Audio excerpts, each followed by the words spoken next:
ಏನು ಮೇಡಮ್ ಯಾವಾಗಲೂ strength training ಮಾಡ್ತೀರಾ, ಇವತ್ತು HIIT ಮಾಡಿ ಅಂತ ಹೇಳಿದ್ರು ನಮ್ಮ ಟ್ರೈನರ್. ಸೊ ಇವತ್ತು ಫುಲ್ಲು ನನ್ನ ಬಾಡಿಗೆ ಬೆಂಡೆತ್ತಿ ಬ್ರೇಕ್ ಹಾಕ್ಬಿಟ್ಟಿದ್ದೀನಿ HIIT ಮಾಡಿ. Hello guys, welcome to the day 8 of body transformation challenge.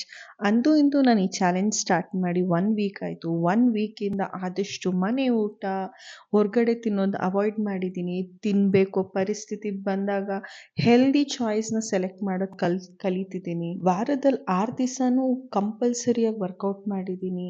ಆದಷ್ಟು ಜಂಕ್ ಫುಡ್ಸ್ನ ಅವಾಯ್ಡ್ ಮಾಡಿ ಹೆಲ್ದಿ ಫುಡ್ ತಿಂದಿದ್ದೀನಿ ಅನ್ನೋದೇ ಖುಷಿ ನನಗೆ.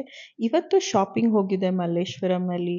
ಐಸ್ ಕ್ರೀಮ್ ತಿನ್ನಬೇಕು ಅನಿಸ್ತಿತ್ತು, ಹಾಗಾಗಿ ನ್ಯಾಚುರಲ್ಸ್ಗೆ ಹೋಗಿದ್ದೆ. ಇಲ್ಲಿ ನನಗೆ ಇಷ್ಟ ಆಗೋದು ರಿಯಲ್ ಫ್ರೂಟ್ಸ್ ಯೂಸ್ ಮಾಡ್ಕೊಂಡು ಐಸ್ ಕ್ರೀಮ್ ಮಾಡ್ತಾರೆ, ತುಂಬ ಟೇಸ್ಟಿಯಾಗಿರುತ್ತೆ. ಅಲ್ಲಿಂದ ಬರೋವಾಗ ಒಂದು ಟೀ ಶಾಪ್ ಮುಂದೆ ಸಿಕ್ಕಾಪಟ್ಟೆ ಜನ ಟೀ ಕಾಫಿ ಕುಡಿತಾ ಇರೋದು ನೋಡಿದೆ. 1 ಸೆಕೆಂಡ್ ನನಗೂ ಕಾಫಿ ಕುಡಿಬೇಕು ಅಂತ ಟೆಂಪ್ಟ್ ಆಯಿತು, ಆದರೆ ಅಲ್ಲಿದ್ದಿದ್ದು ಬೆಲ್ಲದ ಹಣ್ಣನ್ನ ತಗೊಂಡು ಬಾಯಿ ಮುಚ್ಕೊಂಡು ಬಂದಿದ್ದೀನಿ ನಾನು. ಆ್ಯಂಡ್ ಈ ವಾರದಿಂದ ನಾನು ಕಂಪಲ್ಸರಿಯಾಗಿ 10K ಸ್ಟೆಪ್ಸ್ ಕಂಪ್ಲೀಟ್ ಮಾಡಬೇಕು ಅಂತ ಅಂದ್ಕೊಂಡಿದ್ದೀನಿ. ಸೊ ಹೀಗಿತ್ತು ನನ್ನ ದಿವಸ. ನಾಳೆ ಸಿಗೋಣ, ಬಾಯ್.